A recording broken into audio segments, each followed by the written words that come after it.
on with the next speaker, who probably has the best title in the room, and it's Josh, Head of Robotics. So Josh, welcome.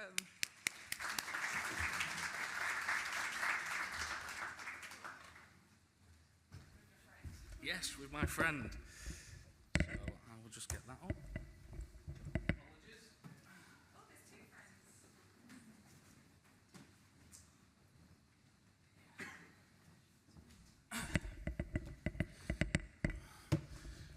So, good morning, ladies and gentlemen.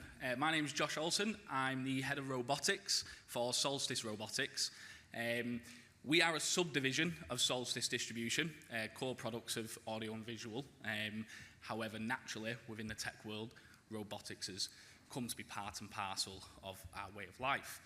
So today, we're on a power panel later on to do a discussion about enhancing guest experiences. And what we've got here today is, as well as in the main area, we've got a CC1 cleaning robot. Just to your left, I'm not sure, can anyone at the back see the front and the robot, sorry? No? So we tried to get them on stage, but obviously they've set the tables and the chairs. So in front here, we have an introduction to what we call the Ketibot, which is on our left, an 18.5-inch digital display screen, wayfinding robot. To its right, we have what's called the Flashbot. Now, this is a room service delivery robot as well. And then outside is our cleaning robot. Now, this is just an introduction. Obviously, what we do at Solstice Robotics is we call it solution versus surroundings. It's a principle that we have to go by. We have case studies from hotel groups. We have case studies within healthcare, in catering, restaurant and retail, MOD in the Ministry of Defence. And we use the surroundings versus solution because not every hotel is the same. We could easily sit and stand up here and talk about how a robotic solution is going to enhance guest experience. But if the surroundings can't cope with it, then there's just no point in trying to fit a square peg into a round hole. So what we do is we show you the product portfolio and we say, if we come to site and we have a look around, if we can enhance that guest experience with robotics, then we will do. If not, we will then look for another solution elsewhere. We're constantly developing. Within the age, the well-known wording of automation anxiety, I think it is, where a lot of people are looking at robotics, these type of robotics where it's floor cleaning equipment, room service delivery, or even wayfinding and guest check-in, it's going to take our jobs. What we're here to do today is to explain, this is, as Numa was saying, it's all about taking away the tedious jobs from A to B point deliveries and making a smooth transition going from, for instance, with the room service delivery robot, I'm sure there's ways to integrate it into Oracle and other operating platforms and say the front of house needs to load up with a towel. It will then call the elevator using modular systems, enter the elevator, go up to the room and send either an OTP to the phone or use the room cards themselves to access the compartments so it's a secure delivery. It can use UVC lighting for germs, and it's fully secured with MagSafe technology. With the Ketibot, so it uses various applications, whether you want customer guiding, whether you want guest interaction, whether you want food service delivery, whether you want it to dance. You have birthday modes on there if that's really your inclination. You can set this up to be a multimodal robot with various compartments on the back. A lot of people within hotels that we're using this for at the moment up in the Northwest is specifically room finding. Some of the hotels will be large, multiple floors. I mean, I spend a lot of time in hotels as well, and I still struggle to find a room. I'm going left, right, left. Even though there's signage everywhere, you can still struggle. So what we do is we implement your room system onto it with interactive guidance maps. We're doing the exact same into shopping centres as well when you're looking for new stores. And the principle is the same. We're just using the same CAD map, overlaying it onto the robot, And then your customers and your guests can interact with the robot and say, can you take me to my room? It will then turn around and say, what room number are you in? Okay, I'm in room 217, second floor. The robot will say, okay, follow me and I'll take you there. Again, everything's different. You don't have to have elevator modules fitted. You can have robots per floor.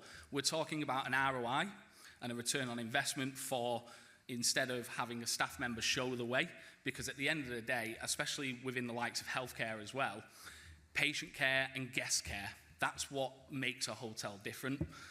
When the guest walks away and goes, I was handled with the utmost care. What you don't want to do is just say to someone, go right, go left, go up the stairs, take another left, go down to the end of the hall, turn right, and you'll find your room there. Because by the time that you've gone through that, they've just gone, I don't know what you said. And they've forgot it straight away. What we're doing is showing them interactively on an 18.5-inch display and navigating the way up there. Again, you can introduce this for catering. So whether you've got restaurants on site, we've done some research with the Hotel Tech Report for 2024. And what we found was 57% of millennials will be more inclined to stay at a hotel if there is some form of AI, robotics, or tech-forward innovation within the hotel. And with that, it's really pushing and pressing the case of what do you need and what is there out there? What robot is going to be suitable for the requirement? What robot can actually do the job and take away from the repetitive tasks that you're currently doing? The cleaning robot is probably the bread and butter for a lot of hotel groups, a lot of healthcare, a lot of education. It's the most simple thing to start with. Within floor care, you're looking at the highest footfall areas, your corridors, your lobbies, if you've got the restaurant floors. So what we're doing is, within the UK, this technology has been around in the Far East for the better part of 15, 20 years. They've now developed so far ahead of the UK. Germany is probably the next country behind the UK in terms of innovation and automation. The UK is a lot more proactive. The first thing that we look at when we come to a hotel is health and safety. So we want to make sure that the surroundings, again, where I go back to the solution versus surrounding, we want to make sure that there's enough room, although the operating capacity can be 55 centimetres wide, with the robot only being 50 centimetres, so you've got 2.5 centimetres either side to play with. We want to look at the health and safety and go, is that enough for you? Do you want it to be wider? Do you want it to operate smarter? Do you want to give it two-way channels?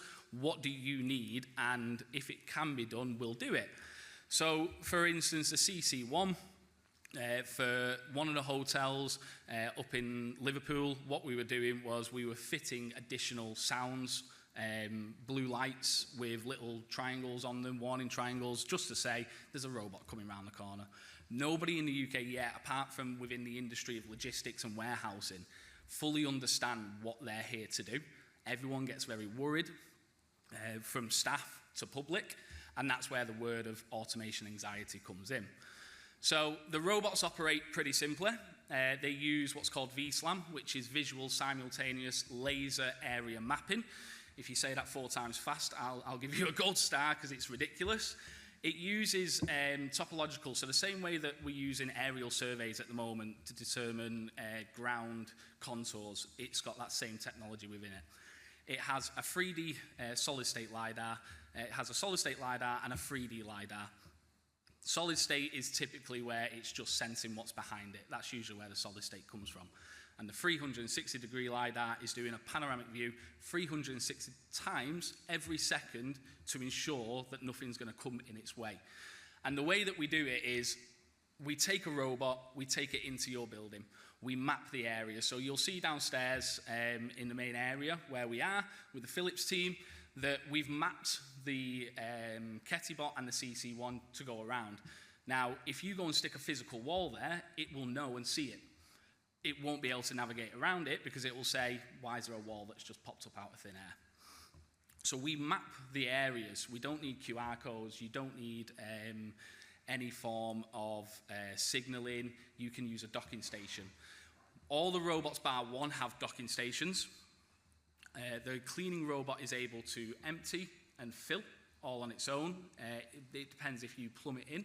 However, you do have the option for a portable water tank, because obviously when you're looking at the cost of it, depending on where you are in the country, contractors that you use, there's going to be a cost to add this in. All the robots will have docking stations. Now, within all the scenarios that we've done within the UK, we found, and especially in America as well, we're running trials in America for hospital hotels. Now, a lot of their hospitals over in America, in Miami, will have for patients, for family members to actually stay. We're using room service delivery robots in 2 scenarios over there. One, medication deliverer for TTO scripts to essentially bed patients. But then what we're doing is room service over there. 5 robots are currently operating in one hotel with around 750 beds and rooms. And what's that's actually doing is the robots are traveling across all 5, 700 kilometers a month. And that's just doing simple deliveries that your typical worker would do. Whereas now these workers are able to focus more on either front of house, so they're not leaving either late maids, where in the middle of the night you get a phone call, no one's now in the front, you've got someone who's checking in late at 2 o'clock in the morning, stood outside in the rain. It's not great, so you need to keep that appearance there. Once they've been programmed within your site, they know exactly where they are. There are occasions where they can get lost, and that's if someone tries to pick them up and run off with them, but there is technology within there if someone can lift an 85-kilogram robot and run down the street with it, I'd be very impressed. So all the technology that's built into it uses NFC readers as well. It uses topological graphical mapping from visual SLAM sensors, from LiDAR sensors. In terms of health and safety, that's the biggest thing that we look at. Obviously, an ROI for you guys is definitely a must, but you've also got to make sure that it's safe and secure on your premises. You don't want any form of accidents happening. So what we do as a trade-only company, we vet every single product that comes through. We make sure that there's going to be no situation where you get a headache and a phone call. The robots are there designed not to take away jobs. They're not there to take away any form of intricate skilled job. They're there to take away the A to B deliveries. They're there to assist with cleaning the heaviest footfall areas. And they're there to help enhance the guest experience by making it a bit more fun and interactive as well. So we've programmed it. We did program it, but all the tables have moved forward. Again, this is the sort of scenario where we're looking at, once you move that environment, it does make it a lot harder. But typically, you're not going to move corridors and rooms. So we've got them displayed out. There's a lot more that we can go into this with in terms of showing you the software that it runs, whether you want to use it with a 4G watch. Everything's Android-based. So what we're able to do is integrate it. We've done a trial at Currys in all their stores where we opened up the API and installed ChatGPT onto it. And it's then a constantly learning, developing machine. It's able to say, okay, what are you looking for? How can I help you? It will give you suggestions based on buyer personas that we can identify in the background with customer learning data. So the way that this is enabling hotel groups is allowing their staff to be freed up for the simple questions, but learn more as well and give all the guests that are coming through your doors that different spotlight onto your hotel for the reviews. Another statistic from the Hotel Tech Report was 47% of guests will book a hotel or an area to stay based on the reviews. Now, we all know that, and reviews are key to everything. We do it for shopping. If you have reviews on there and images of your hotel going into a more innovation arena, then it puts a spotlight onto you to show you that, and to show the guests that you're moving forward into sustainability and innovation and technical advancements. So ultimately, these robots, in terms of what they can achieve, it's endless. But what can they do for your site, and what's the best product for you? We have around 22 other robots within our portfolio. We couldn't have them all here today, even though we'd like to. We have Porter for hotel porters, for bed linen. where you can call them through a 4G watch, through a bleeper, through the application software that you can download on Google or the Android store. So you can call up, it can again use the elevator, come up, go over to the porter areas, collect all the bed linen, go back down to the basement. We are redesigning and fabricating trolleys to work within healthcare and hotels as well. Usually you have the Johnsons, the JFC, so we're coming up with a way to lift that up and make it a bit more manoeuvrable. So in here today we have the Kettibot, we have the Flashbot room service delivery, the Kettibot, the Wayfinder, and a cleaning robot. But on the back of that, we have another 22 robots. And we are quite honest when we say, we'll point you in the right direction, we'll try and find you a solution, and we won't just push something that's not going to work. We want to understand what you want as a hotel, understand what your outcome is, and try and give you an automated solution within robotics. Thank you.